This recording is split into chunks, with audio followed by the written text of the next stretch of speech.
Kritik itu mau beradab mau tidak, yang penting substansinya. Karena rakyat tidak dilatih untuk berbaik-baik buat kalian. Rakyat itu tidak punya kewajiban untuk bersikap baik sama pemerintah. Rakyat itu punya hak. Dan mereka berhak untuk menuntut haknya. Jadi, kalau rakyat disuruh beradab, disuruh bersikap baik, itu lucu. Emang siapa kamu? Kan gitu. Ini malah pemerintah yang ngatain sama rakyat. Memang kamu siapa? Gak terbalik tuh.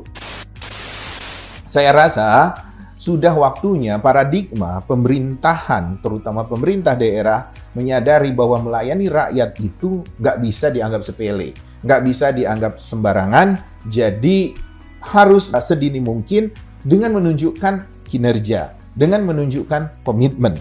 Minta maaf lah sama rakyat kalau Anda memang tidak cakap, kalau Anda memang tidak perform. Tapi setelah itu memperbaiki diri. Jangan minta maaf melulu, nyanyi-nyanyi terus, besok minta dipilih lagi.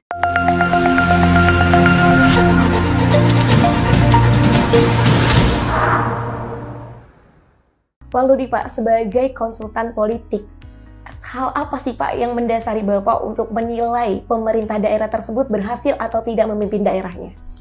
Ya jangan baper, satu.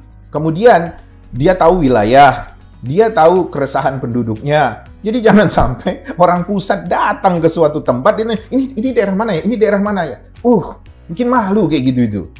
Kalau saya sih udah nutup muka pakai karung kalau begituan. Tapi ini masih nyolot aja kan. Nggak asik gitu punya pemerintahan seperti itu. Jadi kalau kita mau melihat pemerintah yang berhasil, jadi dia harus tahu masyarakatnya, tahu wilayahnya, kemudian dia harus berorientasi pada hasil, kemudian dia jago mengelola keuangan, kemudian dia juga bisa lobby pemerintah pusat, sehingga dia bisa meyakinkan, dia bisa memberi argumen kepada pemerintah pusat bahwa rakyatnya membutuhkan ini. Nah, dari semua itu makanya, kalau yang namanya kita bilang kepala daerah itu pintar, bego, cerdas, lelet, lambat, itu relatif lah. Tapi ukurannya untuk melihat bahwa dia punya komitmen di situ ketika dia menyusun kabinetnya. Dia menyusun kepala dinasnya. Siapa yang menjadi CEO-nya, siapa yang jadi sekda di situ. Kemudian siapa yang menjadi kepala dinas di situ. Siapa yang menjadi kepala badan dan seterusnya dalam struktur organisasi itu. Ketika dia bagi-bagi kue itu. Ini untuk tim sukses saya. Oh, ini untuk parpol pendukung saya. Oh, ini untuk saudara saya. Oh, ini untuk ipar saya. Oh, ini untuk keponakan saya. Oh, ini teman-teman alumni saya. Oh, untuk ini. Tanpa dia menyeleksi orang-orang itu berdasarkan kebutuhan dan kapasitasnya, ya sudah wassalam. Ada satu pemerintah daerah, belum sampai umur setahun dia dilantik, saudaranya, teman dekatnya seorang pengusaha mengundang saya, dan saya nggak tahu kalau ternyata sekitar 10-12 orang yang duduk di meja itu adalah saudara dekatnya gubernur. Nah, teman saya pengusaha itu bertanya, "Bang, bagaimana pendapatmu tentang gubernur di provinsi ini? Pendapat abang gimana?" Saya bilang gelap. Belum sampai setahun saya sudah bisa mengatakan gelap. Dan 3 tahun kemudian terbukti memang gelap beneran. Bahkan gerhana matahari total itu. Karena saya mengukurnya sederhana saja. Bagaimana dia memilih kabinet di situ aja. Kalau ternyata dia memilih kabinet yang memang betul-betul tangkas, orang yang berani mengambil resiko, yang kreatif, yang bisa menggugah dengan konsep-konsep dan program-program yang bagus gitu, ya dengan mudah saya akan mengatakan, ya ini akan keren daerah ini gitu. Tapi kemarin saya lihat daerah itu ya kayak gitu pilihan-pilihannya, tidak berorientasi pada kesejahteraan rakyat, hanya berorientasi untuk senang-senang mereka saja. Bahkan beberapa kepala dinasnya flexing gitu ya, di tingkat kabit juga flexing gitu, mamer-mamer tas, mamer baju, mamer kendaraan, mamer ini itu, dan nggak punya malu gitu.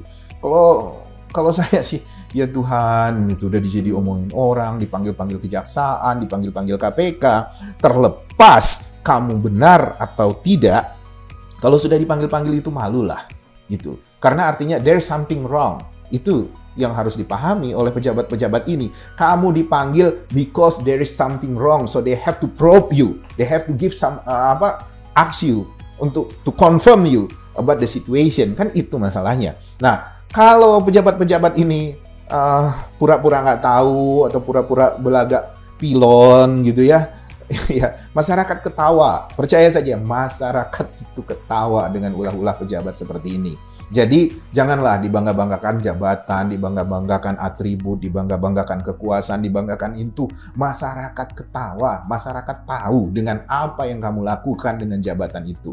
Itu yang harusnya dipahami oleh pemerintah daerah. Jadi kita mulai dari topik kita ini, bagaimana mereka merespon kritik, itu harusnya mereka berterima kasih. Jadi bukan marah-marah atau bukan mengabaikan, apalagi marah-marah. Jadi kalau ada kritik, berterima kasih. Kalau perlu, kasih utusan, kasih penghargaan orang yang memberi kritik itu.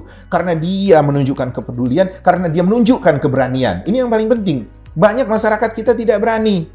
Kalau sudah viral baru berani. Karena kan keroyokan, rame. Kalau masih 1-2, nanti ditangkap, nanti diproses gitu kan. Wong kita syuting begini aja kadang masih takut-takut kan kita kan. Apalagi masyarakat yang awam gitu kan. Harusnya pemerintah daerah mengapresiasi masyarakat seperti ini. Langsung direspon gitu.